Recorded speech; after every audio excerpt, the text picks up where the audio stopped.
Assalamualaikum warahmatullahi wabarakatuh. Perkenalkan, nama saya Rizky Bintang Fadilah, NPM 24782062. Dan pada video penjelasan kali ini saya akan menjelaskan tentang mini project 2 REST API yang di dalamnya itu terdapat beberapa ketentuan sebagai berikut, yaitu yang pertama, deskripsi mengenai API yang dibangun, lalu penjelasan mengenai endpoint yang dibangun pada API, lalu keamanan, autentikasi, dan otorisasi yang dilakukan pada API, lalu demo program running semua endpoint. Mungkin langsung saja kita ke poin yang pertama. Jadi di video kali ini saya akan mendeskripsikan apa itu mini project yang sudah saya buat. Jadi di sini saya sudah membuat atau membangun sebuah REST API yang di dalamnya tuh digunakan untuk mengelola aktivitas sebuah klub. Nah, di dalam klub ini ada aktivitas seperti event, lalu data-data anggotanya, lalu data laporan kegiatannya.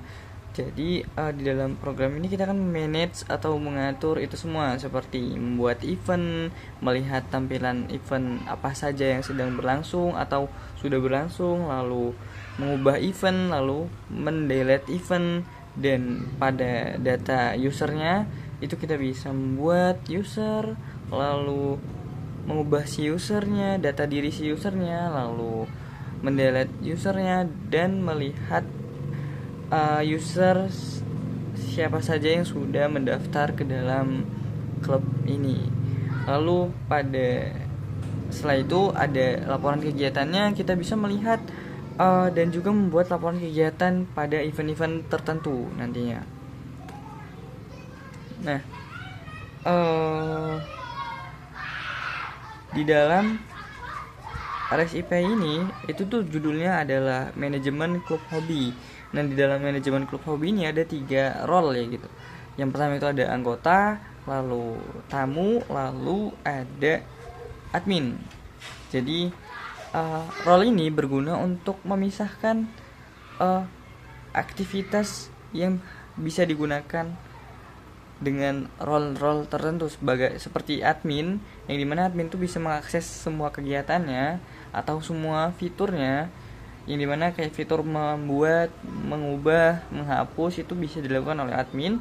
Lalu kalau anggota klub itu hanya bisa membuat laporan kegiatan, sedangkan tamu itu hanya bisa mengakses fitur yang memang diperuntukkan untuk semua orang gitu, kayak melihat event doang gitu.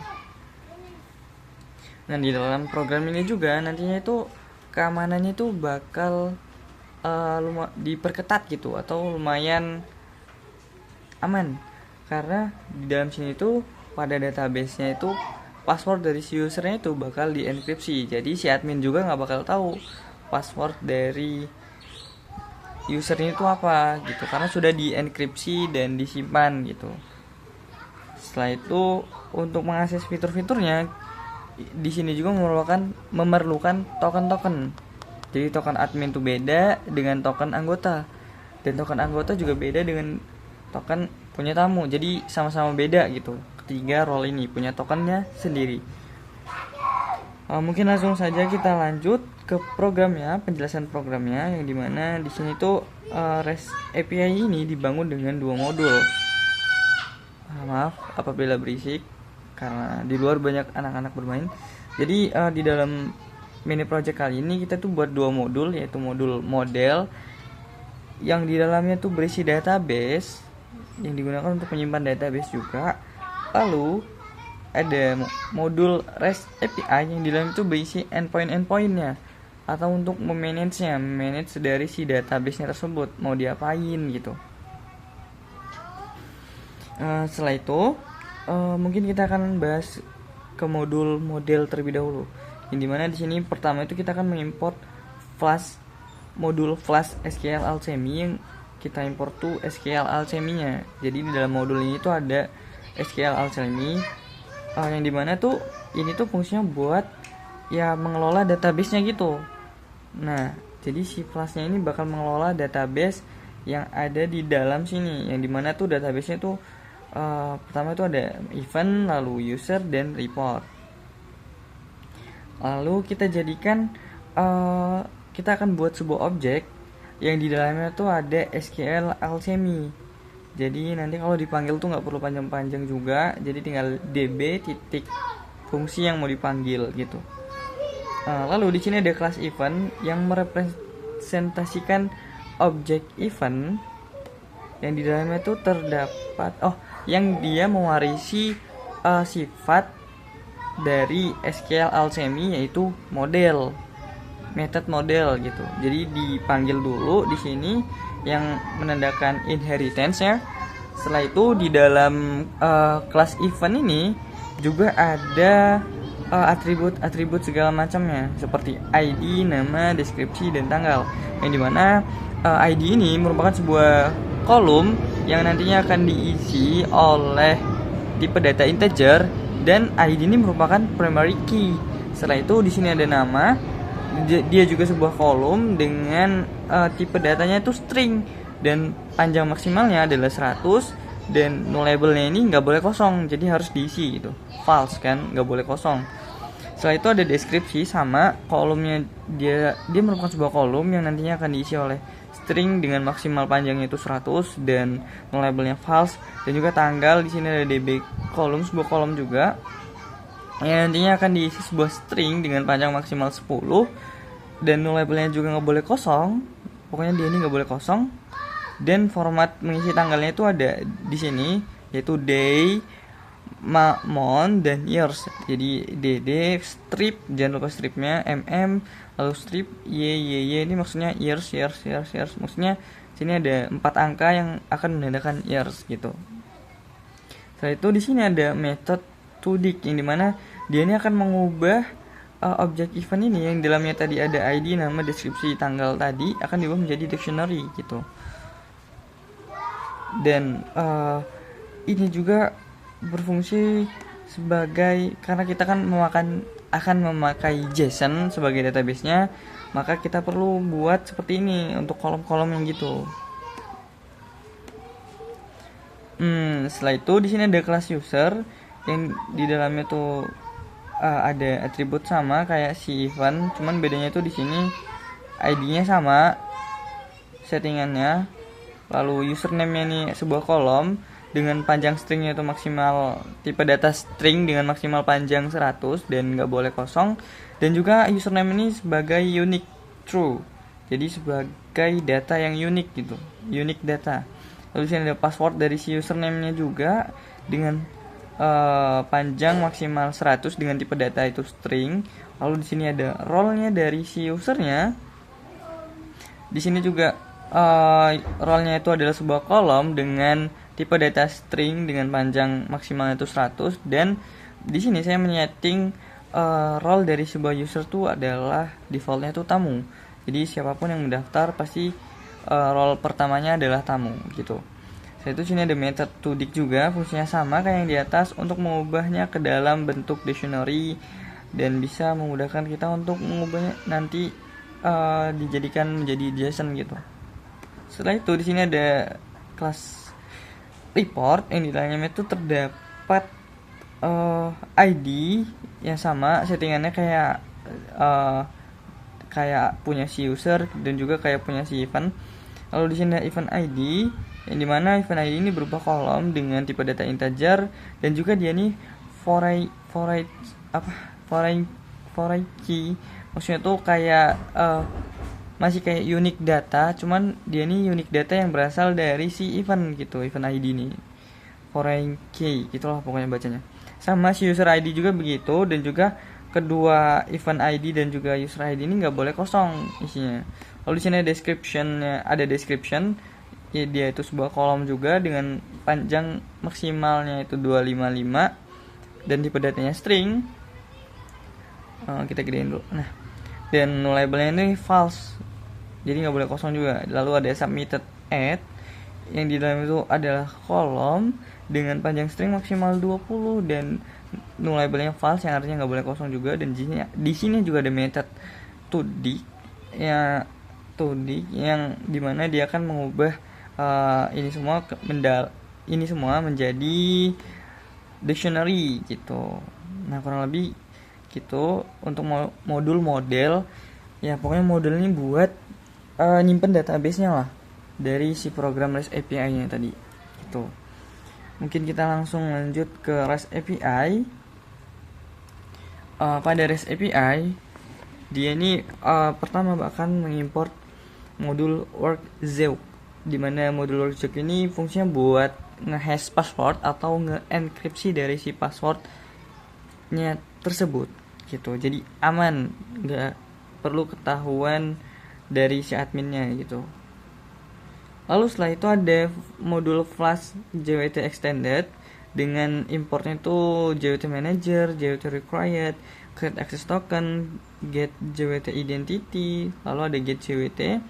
Jadi fungsinya itu untuk manajemen akses dari endpoint dan juga dia ini bisa membuat access tokennya juga. Lalu dia ini bisa ngambil data dari access token yang sudah dibuat, kayak data identity-nya apa, ID-nya apa, terus role-nya juga apa, lalu surname-nya apa. Pokoknya dia ini modul yang berfungsi sebagai kayak perizinan gitu, perizinan akses buat endpoint-endpointnya masing-masing gitu.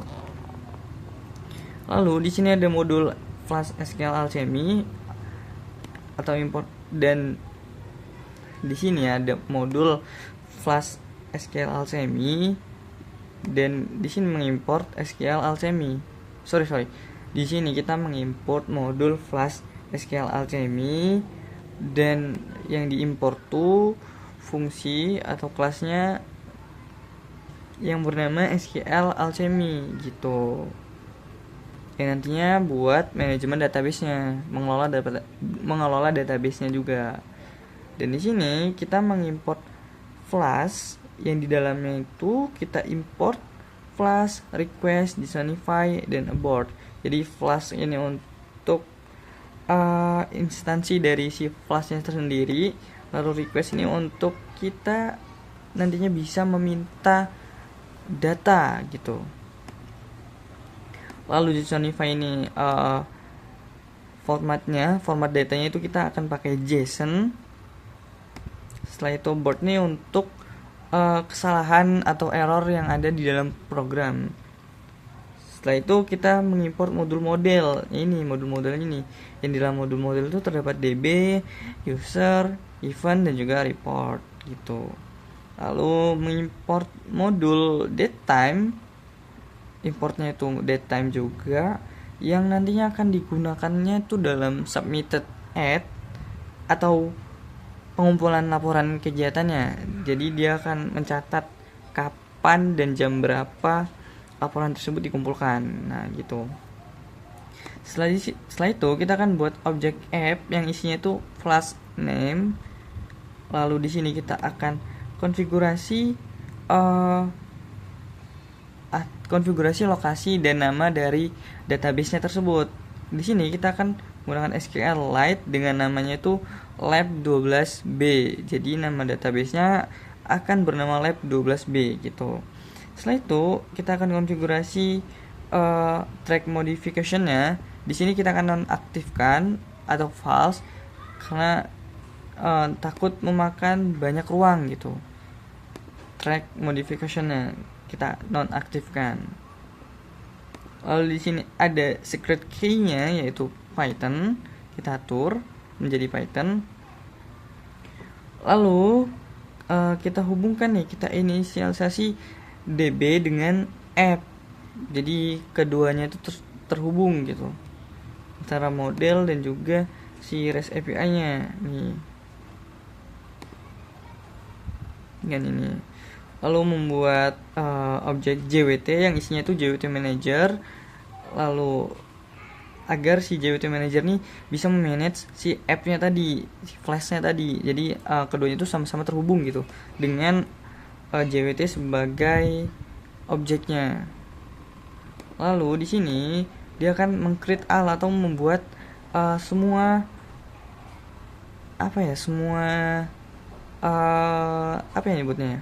Semua konteks semua keperluan yang harus dibuat, seperti kayak di eventnya ada ID, nama, deskripsi segala macam, lalu di usernya ada apa aja, lalu di mode di reportnya ada apa aja, dia akan membuat semua itu. Nah, lalu di sini saya membuat sebuah fungsi bernama admin required, yang dimana fungsinya itu buat ngevalidasi kalau selain admin dia nggak bakal boleh masuk. Jadi kita buat claims get JWT dulu. Get JWT ini kita buat nge-claims si tokennya. Jadi get JWT ini buat nge-claims tokennya. Jadi dia bakal data dari, kan ntar kita buat akses token tuh, akses tokennya itu bakal dipakein fungsi get JWT biar kita bisa nyalin informasinya. Jadi kayak ID, role, username, password segala macemnya bakal kita claim, lalu kita simpan di variable claims. Lalu yang pastinya kan di dalam access token itu ada role kan. Nah, role-nya itu kita bakal bikin kalau tidak sama dengan admin role-nya, maka nggak boleh masuk. Abort, hanya admin yang diperbolehkan gitu deskripsinya, dengan port 403 sebagai error portnya, dan pakai abort ya. Abort kan buat error segala macam atau kesalahan segala macam gitu. Setelah itu kita akan beralih ke endpoint. Yang pertama ini ada endpoint dari /register dengan metodenya itu post. Jadi di dalamnya itu ada fungsi register underscore users, yang dimana dia tuh bakal nge-request data yang ada di JSON-nya tadi, apa aja yang harus diisi, kayak body-nya gitu. Kayak jadi yang di request pada register nih hanya username dengan password. Jadi si user kalau mau ngeregister itu diharuskan untuk mengisi username dan juga password, dan dia nggak bisa ngisi role-nya di register gitu. Lalu password dari si user nanti kita akan hash dengan Workzec security dari modul Workzec ya. Jadi kita hash passwordnya atau kita enkripsi. Lalu setelah itu kita simpan di hashed password tadi. Lalu kita buat variabelnya user yang akan menampung dari username, lalu password yang sudah di hash. Lalu kita akan mengirimkan user tersebut ke dalam database yang ada di dalam model gitu. Return, lalu dia akan mencetak keberhasilan user berhasil didaftarkan, kurang lebih seperti itu.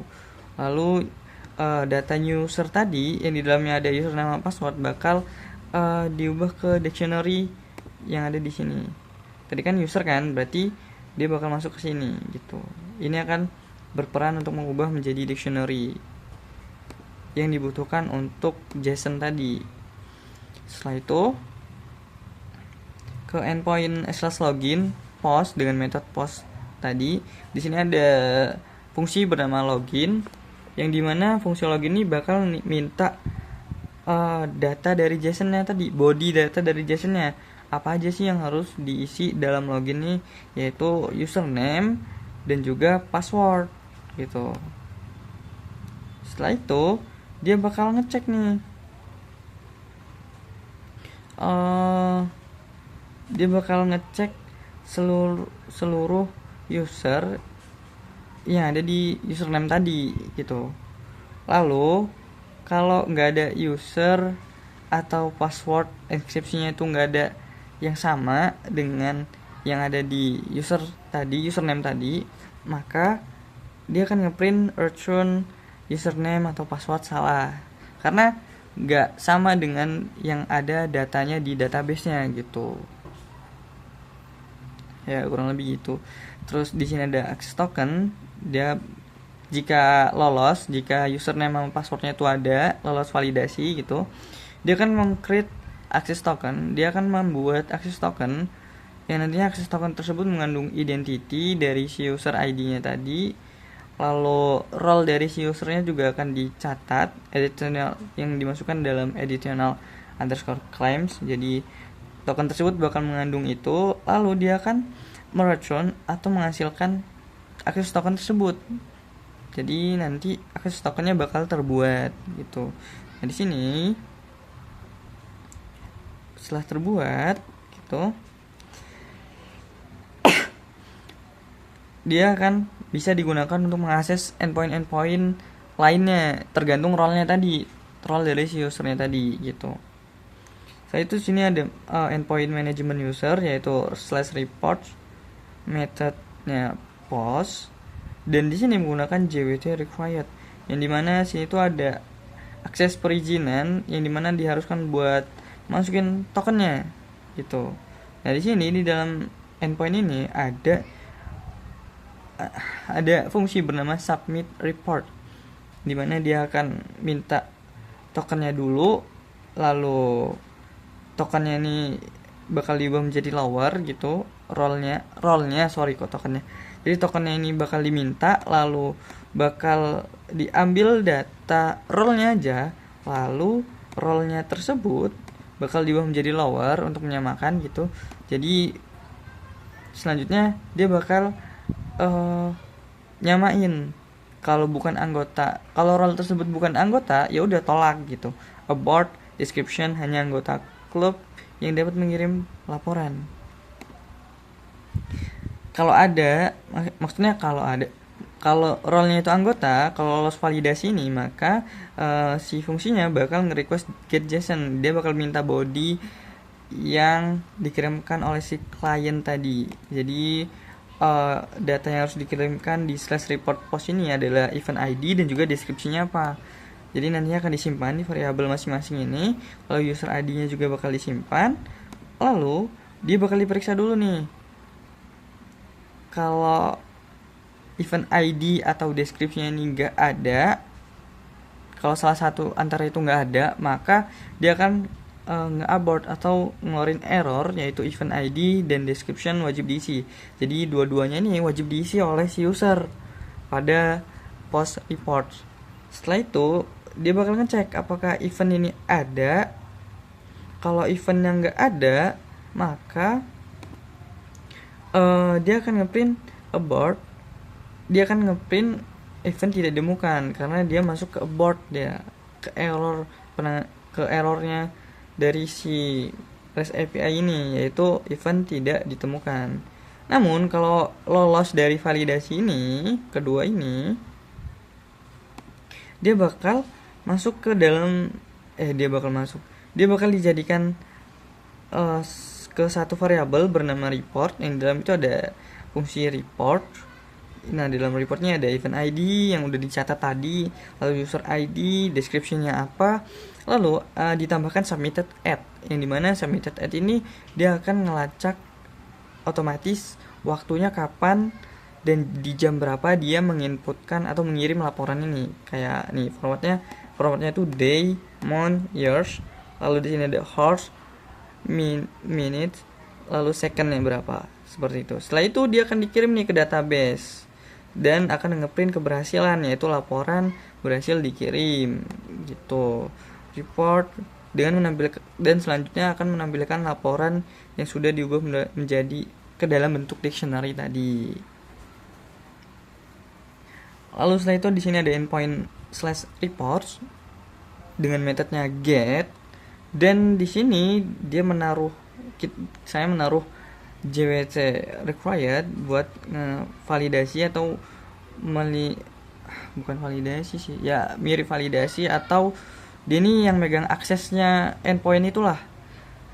Terus pokoknya harus masukin akses token di endpoint ini kalau kita pakai JWT required. Jadi dia bakal minta akses token gitulah kalau JWT required. Lalu selanjutnya di sini ada fungsi get reports, yang dimana fungsi get report ini dia bakal fungsinya itu buat minta tampilan laporan apa saja yang sudah terkirim gitu. Jadi kita pakai admin required karena kita bikin endpoint ini hanya admin yang bisa mengakses. Terus dia bakal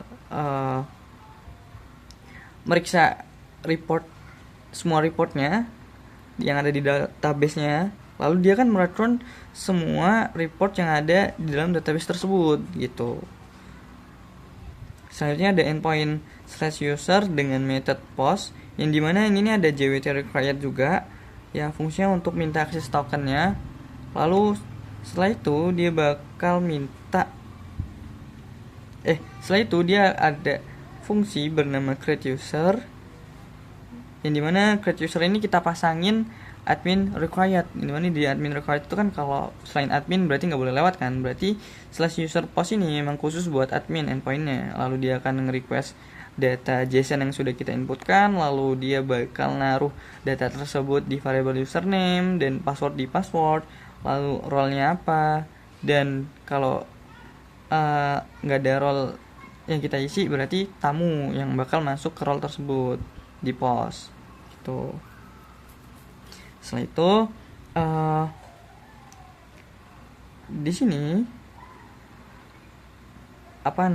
password yang tadi sudah diinputkan bakal dihash ya, atau dienkripsi. Dari sini pakai workjob security tadi, lalu dia otomatis akan menggenerate password menjadi sebuah password yang sudah terenkripsi. Lalu data-data tadi bakal disimpan dalam satu variabel bernama new user. Di dalamnya itu ada ya username, password, asset password yang sudah dienkripsi.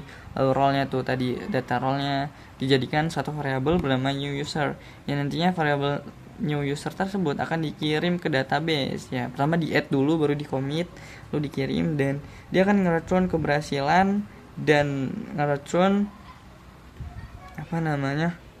user yang baru saja dibuat tadi itu. Setelah itu di sini ada endpoint /user dengan method get, yang dimana di sini kita pasangkan JWT required. Jadi di sini dia bakal minta akses token dulu untuk aksesnya. Lalu setelah itu kita pasangin admin required, yang dimana admin required ini bakal ngevalidasi atau security-nya gitulah, gimana ya.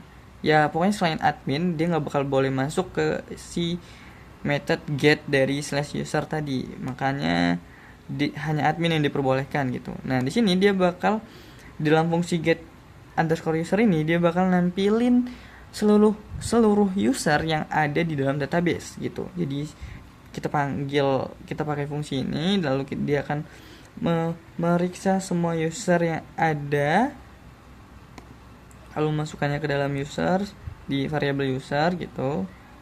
Lalu kita panggil aja nih return, dia akan mereturn dia akan mereturn data yang ada di dalam database tersebut, data user yang ada di dalam database tuh. For u in user bakal direturn tuh u to d gitu. Setelah itu sini ada endpoint /user enter user ID dengan method get.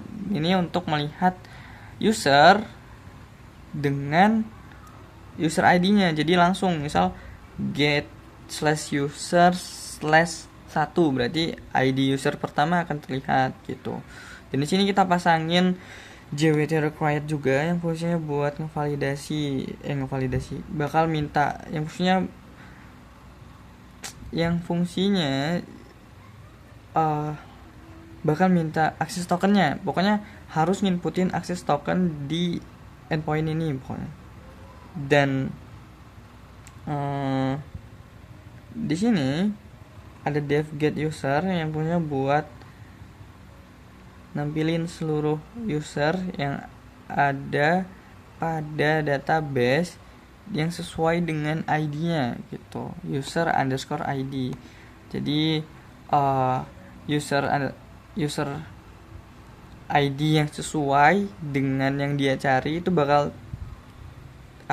tampil gitu, dengan ya dia bakal si programnya bakal memeriksa dulu apakah ini beneran user ID dari akses tokennya tadi. Lalu kalau beneran berarti bakal nge-return usernya tadi gitu, user dari ID-nya sendiri gitu.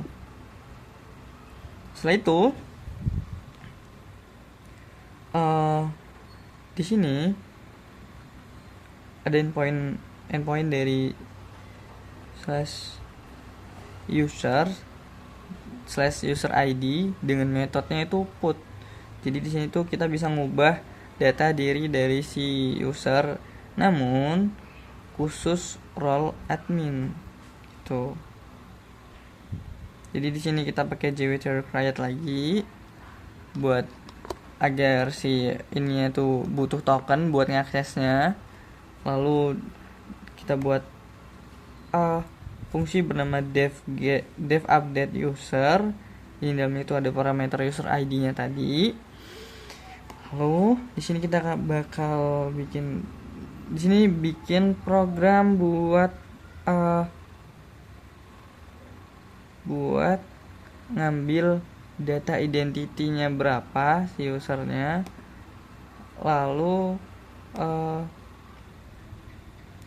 user tersebut bakal diperiksa juga role-nya apa, dan kalau role-nya selain admin dan kalau role-nya bukan admin maka nggak diizinkan, dan kalau dia bukan user ID dia sendiri maka dia juga nggak bakal diizinin. Jadi ini antara kalau role dari user tersebut admin maka dia bisa ngakses.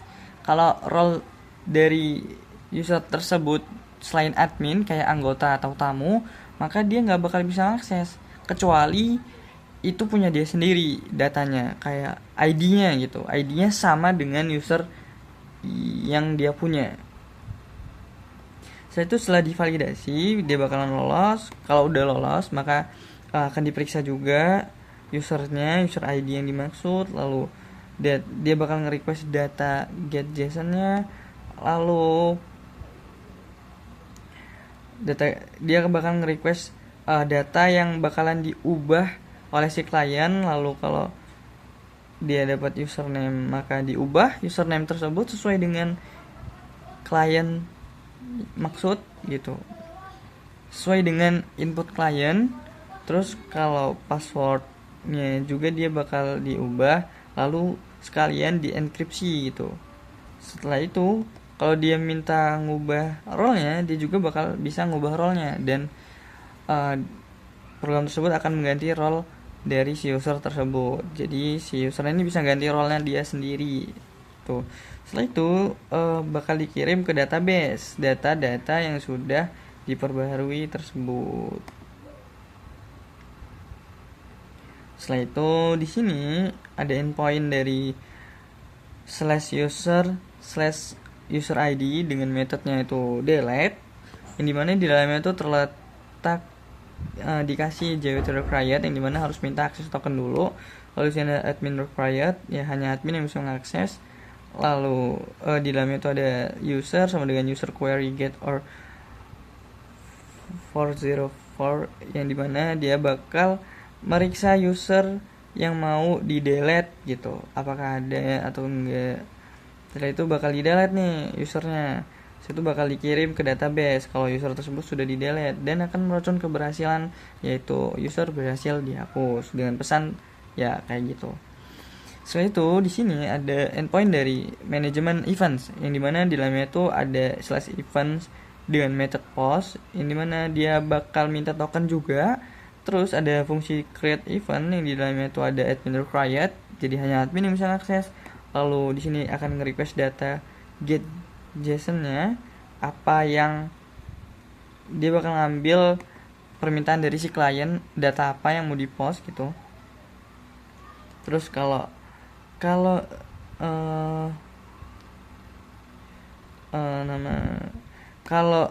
nggak salah satu, jadi di post event itu kan harus ngisi nama, deskripsi, tanggal. Nah, kalau salah satu dari data tersebut ada yang nggak diisi, maka dia akan nge-abort description lengkapi semua data event gitu. Terus kalau lolos validasi ini, maka bakal dimasukkan datanya tersebut ke dalam satu variabel bernama event dengan fungsi event ya, dengan namanya tuh sekian. Ini nantinya akan berubah menjadi nama yang dimasukkan oleh klien. lalu disimpan ke dalam event, lalu event tersebut bakal dikirim ke database, akan dibuat lalu dikirim ke database dan akan nge-return data dari event yang sudah diubah ke dalam dictionary gitu. Sini itu. Lalu di sini ada endpoint /events dengan metode get juga, yang dimana endpoint ini bisa diakses oleh semua orang. Jadi untuk melihat events itu bisa dilihat oleh semua orang, yang dimana si events ini kita buat variabel events yang di dalamnya itu ada program buat meriksa semua eventnya gitu. Lu bakal di return dan akan terlihat semua tampilan dari event. Nanti kita coba di Postman ya. Nah setelah itu di sini selanjutnya ada endpoint dari events atau events id-nya dengan metode get. Jadi di sini fungsinya untuk melihat tampilan event berdasarkan ID-nya. Jadi kalau mau ngelihat event ID 1 ya berarti tinggal tambahin /1 gitu. /event/1. Dimana programnya tuh ya mirip-mirip kayak tadi. Jadi dilihat dulu dia di event ID ini yang dimaksud ini apa, baru di return ke dalam bentuk dictionary. Setelah itu di sini ada endpoint /events id dengan metode put, yang dimana dalam endpoint ini fungsinya buat menangani pembuatan event. Nah jadi di sini dia bakal minta JWT required, yang dimana dalam JWT required tuh bakal minta akses token. Jadi, terus di sini ada dev update event dengan parameter event id-nya berapa yang mau di put atau diubah gitu. Setelah itu dia bakal manggil fungsi admin required, yang dimana dalam fungsi ini tadi dia bakal meriksa selain admin dia nggak bakal boleh ngakses. Setelah itu dia bakal meriksa event ID yang dimaksud oleh si usernya yang mau diubah gitu. Lalu dia akan request data yang mau diubahnya dari si kliennya. Dia mengubah dari si usernya, dia mau ngubah apa nih? Kalau dia seandainya ngubah nama, berarti event tersebut bakal langsung diupdate namanya. Kalau deskripsi ya deskripsi, kalau event tanggal yang diubah ya tanggalnya yang bakal diubah. Lalu setelah itu dia bakal dikirim ke database lagi dan program akan mereturn eventnya ke dalam bentuk dictionary gitu. Setelah itu di sini terakhir ada endpoint dari /events/event id dengan metode delete. Ini dalamnya tuh dipasangin JWT required juga buat agar si kalau mau ngakses ini tuh butuh akses token gitu. Lalu di dalamnya ini ada di dalamnya ini ada fungsi delete event, lalu parameternya event id ya id berapa, event dengan id berapa yang mau di delete gitu. Jadi delete kan buat ngapus nih. Terus di sini minta admin required juga. Jadi butuh akses dari admin. Selain admin nggak boleh masuk. Setelah itu di sini bakal meriksa event ID yang mau dihapus berapa. Setelah itu kalau udah ketemu, kalau ada gitu, dia bakal dihapus. DB session delete ya buat ngapus. Kalau mau buat nambahin add kan berarti. Terus nge-commit ini biar hasilnya kesimpan gitu ke database. Setelah itu bakal nge-return pesan event berhasil dihapus. Dan terakhirnya ada if name main ini ya fungsinya buat menandakan ini tuh nggak diimport dari file lain gitu, nggak di copy dari file lain. Ya cukup sekian untuk penjelasan program. Mungkin kita akan langsung lanjut ke poin keamanan, autentikasi dan otorisasi yang dilakukan pada API ya. Jadi di dalam API ini pertama keamanannya tuh kita nge-enkripsi password dari si user. Jadi otomatis keamanannya itu lumayan terjamin gitu dengan menggunakan modul Workzook.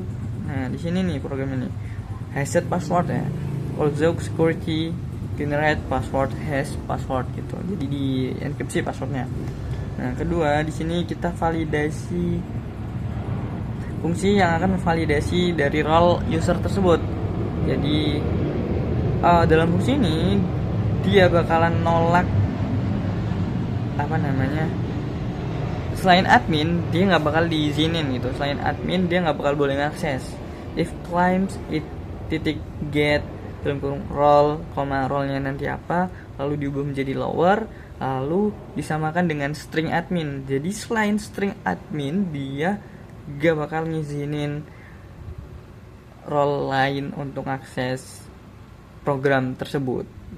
Tergantung dia ini dipasang di mana. Tadi kan udah dipasang di mana aja. Setelah itu di sini juga ada untuk autentikasi dari si datanya. Dia kan ada di method post nih /login. Jadi kalau misal dari user tersebut salah memasukkan username atau password, dia bakal nolak buat ngasih akses token gitu ya, karena salah, nggak ada data ini. Karena kan akses token juga perlu data identitinya berapa, lalu role-nya juga apa, jadi dia nggak bakal ngasih akses token gitu kalau nggak ada username atau passwordnya atau salah satunya salah gitu. Ini ada di /login method post. Lalu selanjutnya ini ada di sini di /report method post. Jadi selain role anggota dia nggak bakal boleh ngakses endpoint ini gitu dengan akses token. Dia bakal meriksa dari akses tokennya, dia bakal ngambil data role dari akses tokennya, lalu diperiksa, lalu samain. Kalau nggak sama ya berarti nggak boleh ngakses. Jadi harus anggota ya yang boleh ngakses dari /report method post ini. Setelah itu di sini juga ada autentikasi dari untuk mengantisipasi deskripsinya apakah udah diisi apa belum. Jadi antara event ID atau deskripsi, kalau salah satunya aja nggak diisi, maka dia bakal ngeluarin program abort, yaitu event ID dan description wajib diisi. Lalu kalau dua-duanya diisi, namun setelah dicek nih event ID-nya itu ada apa enggak di event query-nya nih.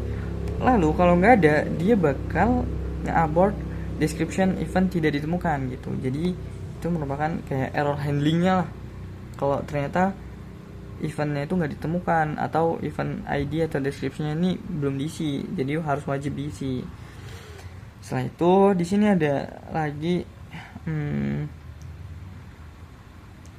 nah ini if role admin ini sama kayak admin required, tapi bedanya ini ada current user ID-nya. Jadi selain dari admin atau selain dari admin atau user ID yang bersangkutan, dia nggak bakal bisa mengakses program ini. Jadi program /user_ID dengan method put ini harus diakses oleh admin atau user yang bersangkutan. Kalau bukan selain itu maka nggak diizinin buat ngubah. Jadi kan dia bakal kedetek itu tuh punya data punya user lain, jadi nggak bakal bisa ngubah selain punya dia sendiri gitu. Setelah itu di sini juga ada program buat mengatasi errornya. Jadi dia bakal meriksa nih apakah data seperti nama atau deskripsi atau tanggal sudah diisi. Kalau salah satunya saja nggak ada datanya atau kosong di dalamnya, maka dia bakal ngeprint ke user, yaitu nge-abort ke user, lengkapi semua data event gitu. Setelah itu di sini juga ada udah nggak ada ya.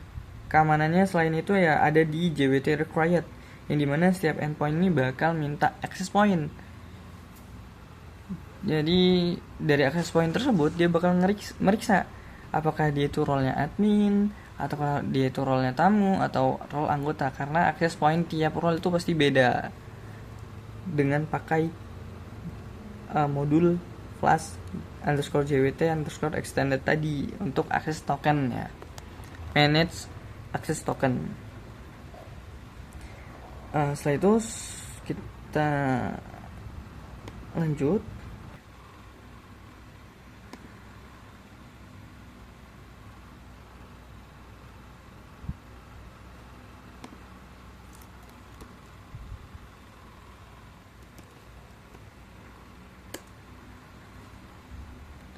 Jadi di CMD ini langsung kita running.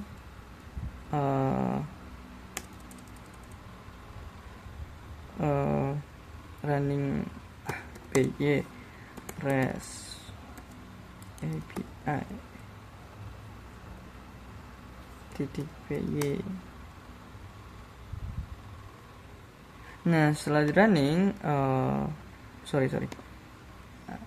di running, ini merupakan alamat dari web kita, yaitu http://127.0.0.1 dengan port 5000. Berarti langsung kita periksa aja di Chrome, lalu masuk ke sini, lalu kita akan periksa not found, karena kalau gini dua nggak ketemu. Lalu kita tambahkan /events. Nah, di sini terdapat database dari eventnya. Karena get ini bisa diakses semua orang, jadi kita bisa ngeliat nih di webnya. Nah, di sini saya sudah membuat satu database bernama Lomba Malas. Ya, deskripsinya seperti itu. Lalu ID-nya 1 karena dia ini event pertama yang saya buat. Lalu tanggal pelaksananya tuh 19/06/2025. Tuh. Setelah itu mungkin kita langsung ke Postman. Nah, selain pakai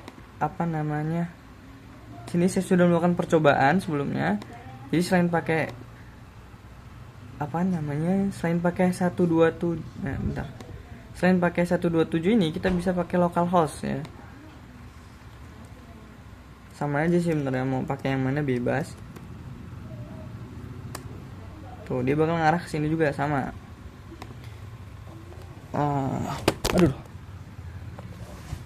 Jadi mungkin langsung kita demokan saja. Di Postman kali ini langkah pertama kita harus buat user dengan ke endpoint /register ya. Jadi dengan metodenya itu post. Jadi di sini saya sudah buat sebelumnya di sini. Ini put ini. Dan sini saja kita buat register. Ini kita reset. Nah, registernya kita kosongin karena nggak perlu token ya di sini. Di registernya kita nggak perlu token buat akses endpointnya. Lalu kita buat sebuah username yang namanya Budi,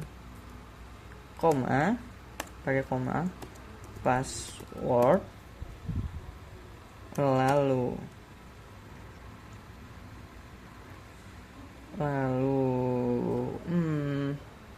passwordnya B123. Nah, lalu kita send langsung saja karena register ini dia hanya menginput username dan password. Role-nya nggak bisa diinputin di register ya. Lalu send. Setelah itu program akan ngeprint message, yaitu user base didaftarkan dengan dictionary usernya, itu ID-nya sekian, lalu passwordnya sudah dienkripsi jadi aman, lalu role-nya itu tamu karena defaultnya itu tamu, saya aturnya. Lalu username itu Budi. Jadi kita ingat ini ID-nya 11 kan, dengan role-nya tamu dan username-nya Budi. Setelah itu ini kan role-nya tamu nih. Kita akan akses endpoint yang bisa diakses semua orang dulu selain register, yaitu get events tadi ya. Yang langsung kita anuin aja. Kita ganti events. Apakah bakal terlihat di sini? Berikan harusnya sesuai dengan tampilan yang ada di Chrome tadi ya. Nah, sesuai ya ternyata. Jadi terhubung. Karena get events ini nggak perlu pakai authorization, maka kita nggak perlu repot-repot buat masukin akses token, jadi langsung aja gitu. Setelah itu mungkin kita akan ke slash user dengan metode put, yang dimana ini harus user yang bersangkutan. Tadi user yang barusan kita buat itu ID-nya 14, dan sebelum itu kita harus ke login dulu. Kita ubah ke post, lalu pilih login, lalu kita masukkan username dan password dari si user tersebut untuk mendapatkan akses tokennya. Nah, gini langsung kita send aja. Nah, di sini otomatis akan ngeprint akses tokennya. Kita salin, lalu kita balik ke post. Ini register. Kita balik ke put, ini mana user 14 kan ya yang mau kita ubah. Maka kita masukkan token milik user 14. Nah, slash ID-nya 14 kan. Lalu role-nya tersebut mau kita ganti apa nih? Sebenarnya nggak cuma role sih yang bisa diganti, nama, password juga bisa diganti di sini. Cuman kita langsung ke role-nya saja. Admin deh. Kita jadiin. Jadi si usernya sendiri itu bisa ngubah role-nya sendiri jadi admin. Kita langsung send aja, apakah bisa. Dan udah berubah nih di sini, dia kan ngeracun kan programnya, perubahan terbarunya dengan role admin. Jadi kalau kita login lagi, dia akan ngeprint akses token milik admin yang punya otoritas ke endpoint yang nggak bisa diakses oleh si anggota dan juga tamu gitu. Kita langsung coba saja, send lagi, pasti bakal berubah nih. Nah, dia bakal berubah akses pointnya. Kalau kita salin, lalu di sini baru kita ke events.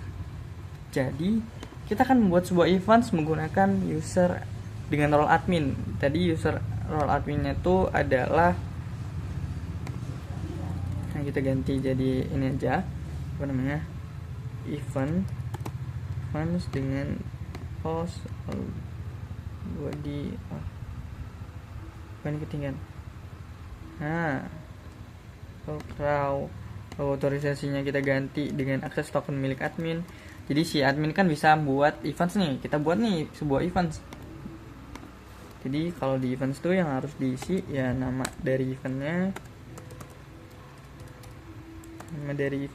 lalu apa nih, lomba makan. Lalu selain nama itu ada kurang dari kutip, deskripsi. Nah, setelah itu kita isi deskripsinya apa nih, makan cabe 100 kilo. Nah, setelah kita isi tanggalnya nih mau berapa, tanggalnya mau berapa nih, kita periksa dulu. Sini formatnya itu tanggal, bulan, baru tahun ya, berarti kita samain formatnya. 24/03/2025. Nah, ini merupakan tanggal dari si eventnya yang dilaksanakan. Coba kita langsung send, apakah bisa, apakah ada error.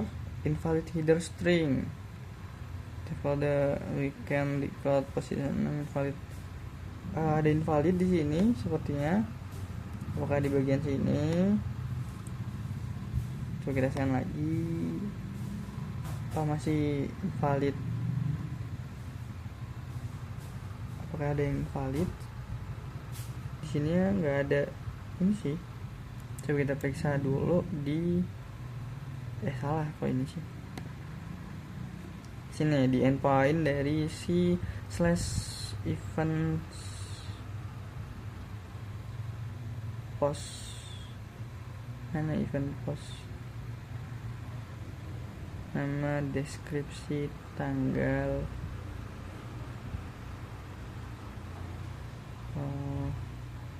Salah.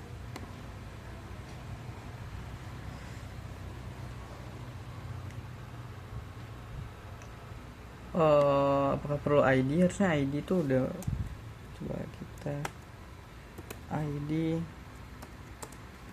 2 karena dia kedua kan.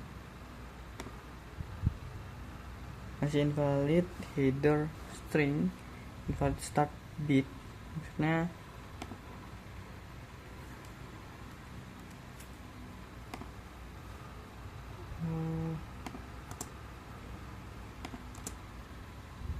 kita periksa kodenya lagi.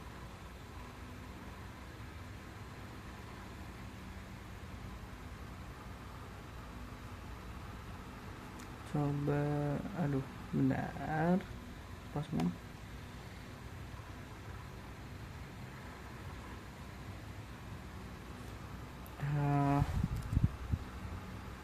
Apakah pakai ini? Nggak mungkin kalau pakai ini, harusnya bisa dong. Sebentar.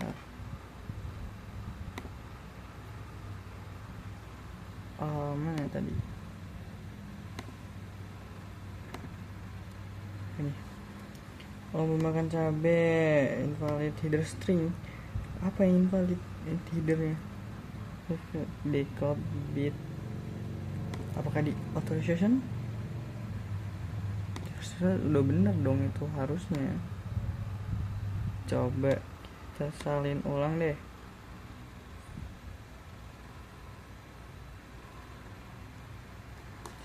Sih kadang nggak berfungsi tokennya baru send. Nah ternyata mungkin tadi ada keselip tanda kutip yang kita copy, jadi dia bakal program itu nggak bakal mau karena tokennya itu ada keselip kata sebuah kode, bukan sebuah kode, sebuah variabel kayak tanda kutip, mungkin tanda kutip tadi yang keikut karena nggak bisa diterjemahin pakai UTF tadi. Nah setelah itu ini berhasil ya, kita gedein dulu. Nah ini dia akan ngeprint seperti ini, ID-nya sudah otomatis tercatat, lalu dia itu bakal ngeprint deskripsinya itu makan cabai 100 kilo dengan nama lombanya itu, dengan nama eventnya itu lomba makan dan tanggalnya sekian. Endpoint post events berhasil berjalan gitu. Selanjutnya kita akan coba put events dengan token yang sama, admin, pakai token admin. Namun tanggalnya ini bakal kita ubah, bukan tanggal 24/03/2025, namun tanggal 19 06 2025. Kita tinggal send aja langsung. Method allowed. Apakah ada yang salah dengan metodenya?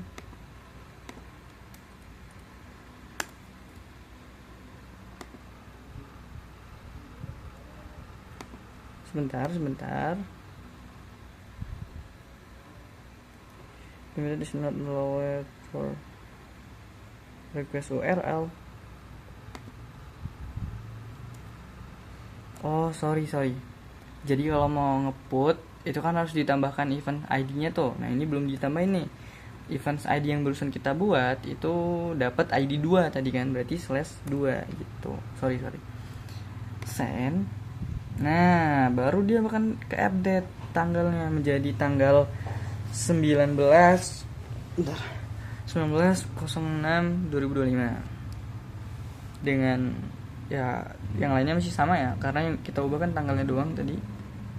Dan tak lupa akses token milik admin. Setelah itu kita akan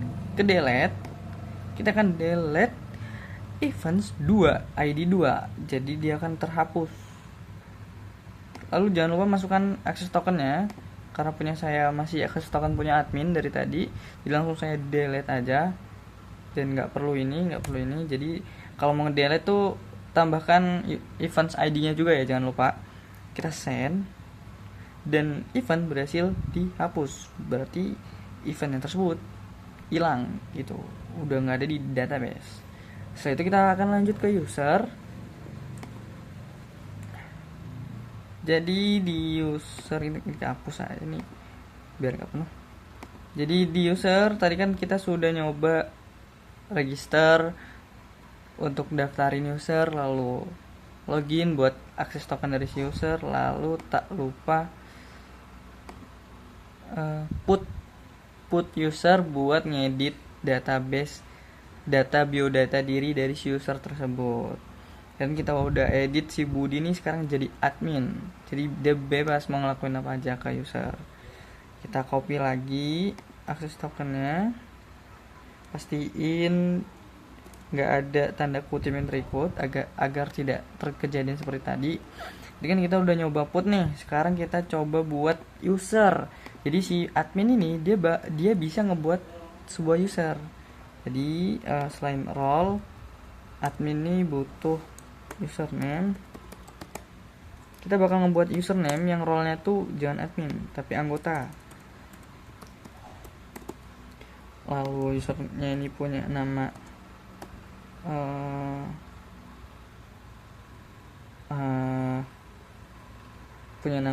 apa ya, star. Jadi si user ini namanya star, S-nya kecil aja.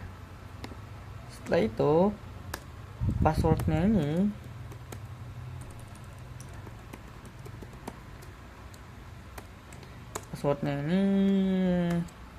S kecil aja 1 2 3 koma. Jadi kalau di dalam user method post itu bakal bisa bikin user dengan tambahan role. Jadi role-nya itu bisa dibikin sekalian di sini. Bedanya dengan register itu ya. Jadi kalau mau sekalian buatin role, kita bisa request ke admin. Misal kita mau bikin role-nya langsung jadi admin gitu. Tapi bisa juga ngubah biodatanya sendiri. Setelah itu kita send aja, dan hanya admin kan. Authorization-nya ada kesalahan di sini. Kita send lagi ulang, siapa tahu kode akses tokennya udah kadaluarsa. Apakah kita lupa memasukkan akses token? Ini kita masukkan dulu. Setelah kita masukkan, nah, user baru sudah terbuat dengan ID 15, lalu passwordnya sudah dienkripsi dengan role anggota dan username-nya star. Jadi anggota, lalu kita akan coba get user. Jadi apa saja sih user yang sudah masuk ke dalam database nih, database dari si usernya ada apa, siapa saja username-nya, dengan cara langsung pindah ke get. Dan jangan lupa authorization-nya pakai akses token milik admin, langsung kita send. Nah, di sini terlihat ada user dengan ID 5 dengan nama username dan tamunya itu, role-nya itu masih tamu, dan passwordnya tentu terenkripsi, jadi aman. Jadi walaupun dia admin, dia nggak bakal bisa ngelihat password punya si tamu atau si anggota. Setelah itu di sini ada ID ke-6 dengan username Nici dan role-nya admin, dan passwordnya juga sudah dienkripsi. Lalu ke-7 nih ada username Owi, role-nya tamu sama. Lalu sini ID ke-8-nya ada username Owo dengan role-nya admin, dia nih admin, Owo, admin yang sekarang, admin pokoknya. Terus ID ke-9 nya ada username Dini dengan dengan role-nya itu tamu.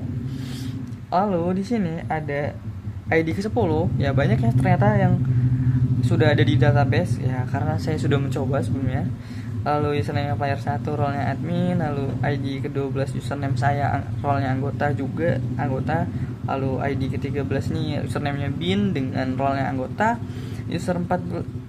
User dengan ID 14 nih username Budi dengan role admin yang barusan kita buat. Lalu yang barusan kita buat ini ID ke-15, yang Budi ini yang tadi sebelumnya, ID ke-15 nih username-nya star, namanya dengan role anggota gitu. Setelah itu mungkin kita coba hapus sebuah satu user dengan ID 5. User ini kita akan hapus nih. Berarti kita tinggal ke delete, dan authorization-nya jangan lupa akses token milik admin. Lalu kita /5 karena ID-nya itu 5. Lalu kita klik send, otomatis user berhasil dihapus gitu. Kalau nggak percaya mungkin kita bisa get lagi, get send. Nah sekarang user mulai dengan ID 6 karena ID user yang kelima sudah dihapus beserta data-datanya. Ya berarti endpoint delete berhasil dijalankan, lalu get juga berhasil dijalankan, lalu put juga berhasil dijalankan, post juga berhasil dijalankan. Tadi kan kita buat username dengan nama apa tadi ya, ID ke star yang role-nya itu anggota, passwordnya S123 gitu. Berarti user sudah berhasil kita jalankan nih. /user semuanya sudah kita jalankan.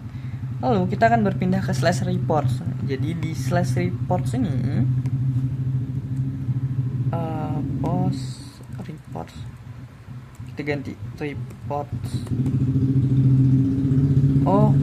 Sebelum ke reports kita bakal login, tapi kali ini kita akan login pakai username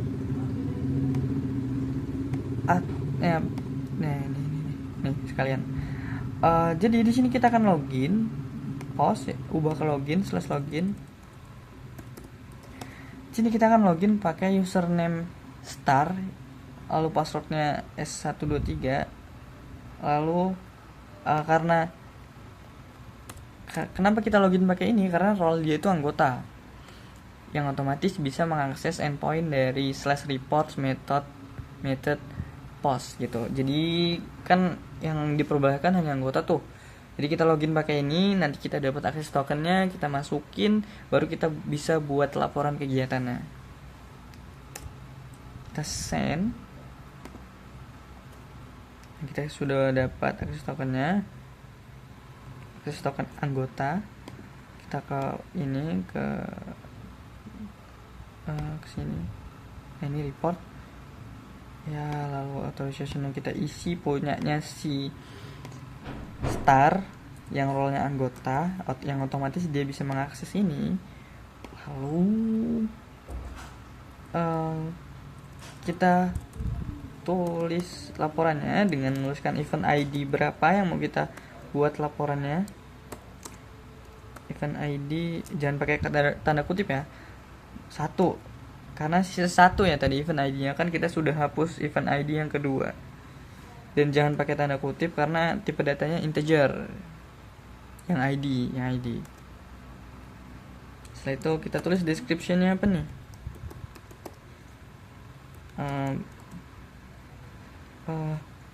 Misal laporan kegiatannya itu sudah dilaksanakan dengan baik. Itu ya. Nah, ini kita langsung send aja. Dia otomatis user ID-nya bakal kebaca dari akses tokennya, dan juga username-nya juga otomatis bakal ngikut dong, username, password segala macam kalau user ID-nya udah kebaca. Kita send. Description wajib diisi. Salah penulisan sepertinya. Description. Nah, seperti ini. Kalau kita send, nah gitu, berhasil. Jadi perhatikan juga untuk penulisannya tersebut. Kalau mau ngeliat tuh dari sini bisa, dari programnya ya kita cari /report kan tadi, berarti di atas. Saya taruhnya itu di atas. Nah ini report method post, yang dimana deskripsinya itu ya description, bukan deskripsi bahasa Indonesia. Saya juga salah, saya lupa, sorry. Selanjutnya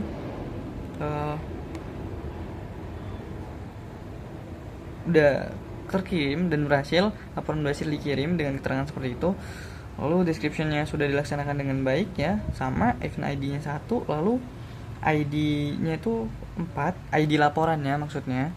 Lalu submitted-nya kapan laporan ini dikirim, lalu yang mengirim ini user ID 15 gitu.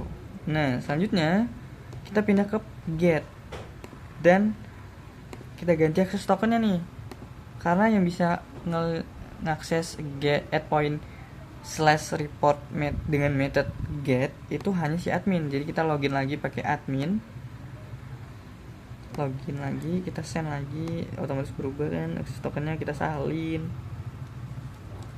lalu pindah ke sini report, lalu ini kita ganti, lalu send. Nah, di sini dia akan menampilkan laporan apa saja yang sudah terkirim gitu. Nah, mulai dari ID pertama, laporan pertama dengan event ID yang di deskripsiin tuh yang pertama juga yang mengirim tuh user ID 12, terkirim tanggal sekian dan jam sekian, lalu deskripsinya sekian. Lalu bermacam-macam. Di sini juga ada laporan kedua, laporan ketiga, dan yang terakhir laporan keempat yang barusan kita kirim gitu. Nah, setelah itu kita sini lagi, dan sepertinya cukup untuk demo programnya, dan saya minta maaf apabila banyak kekurangan dalam pembuatan videonya. Saya pamit undur diri. Sekian, terima kasih. Wassalamualaikum warahmatullahi wabarakatuh.